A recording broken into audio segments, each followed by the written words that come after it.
एक professor class ले रहे थे। क्लास के सभी छात्र बड़ी ही रुचि से उनके लेक्चर को सुन रहे थे, उनके पूछे गए सवालों के जवाब दे रहे थे।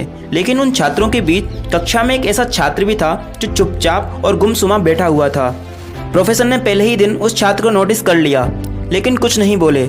लेकिन जब 4-5 दिन ऐसा ही चला तो उन्होंने उस छात्र को क्लास के बाद अपने कैबिन में बुलाया और पूछा, तुम हर समय उदास रहते हो, क्लास में अकेले और चुपचाप बैठे रहते हो, लेक्चर पर भी ध्यान नहीं देते, क्या बात है, कुछ परेशानी है क्या? सर वो छात्र कुछ हिचकिचाते हुए बोला, मेरे अतीत में कुछ ऐसा हुआ है जिसकी वजह से मैं परेशान रहता हूँ, समझ नहीं आता क्या करूँ। प्रोफेसर भले व्यक्ति थे, उन्होंने उस छात्र को शाम को अपने घर पर बुलाया। शाम को जब छात्र प्रोफेसर के घर पहुंचा तो प्रोफेसर ने उसे अंदर बुलाकर बैठाया, फिर स्वयं किचन में चले गए और शिकंजी बनाने लगे। उन्होंने जानबूझकर शिकंजी में ज़्यादा नमक डाल दिया। फिर किचन से बाहर आकर शिकंजी का गिलास छात्र को देकर कहा, ये लो शिकंजी।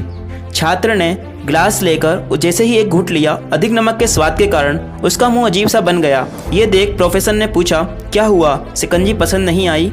नहीं सर, ऐसी बात नहीं है, बस शिकंजी में नमक थोड़ा ज़्यादा है, छात्र बोला। प्रोफेसर ने कहा, अरे अब तो ये बेकार हो गया है, लाओ गिलास मुझे दो, मैं इसे फेंक देता हूँ। प्रोफेसर ने छात्र से गिलास लेने के लिए अपना हाथ बढ़ाया, लेकिन छात्र ने मना करते हुए कहा, नहीं सर, बस नमक ही तो ज़्यादा है, थोड़ी चीनी और मिलाएंगे तो स्वाद ठीक हो जाएगा। यह बात सुनकर प्रोफेसर सीरियस हो गए और बोले, सही कहा तुमने, अब इसे समझ भी जाओ, ये शिकंजी तुम्हारी जिंदगी है, इसमें घुला अधिक नमक तुम्हारे अतीत के बुरे अनुभव हैं। जैसे नमक के शिकंजी से बाहर नहीं निकाल सकते, वैसे ही उन बुरे अनुभवों को भी जीवन से अलग नहीं कर सकते। वे बुरे अनुभव भी जीवन का हिस्सा ही हैं। लेकिन जिस तरह हम चीनी घोलकर शिकंजी का स्वाद बदल सकते हैं, वैसे ही बुरे अनुभवों को भूलने के लिए जीवन में मिठास तो घोलनी ही पड़ेगी ना। इसलिए मैं चाहता हूँ कि तुम अब अपने जीवन में मिठास घोलो। प्रोफेसर की बात छात्र समझ गया। उसने निश्चय किया कि अब वह बीती बातों से परेशान नहीं होगा।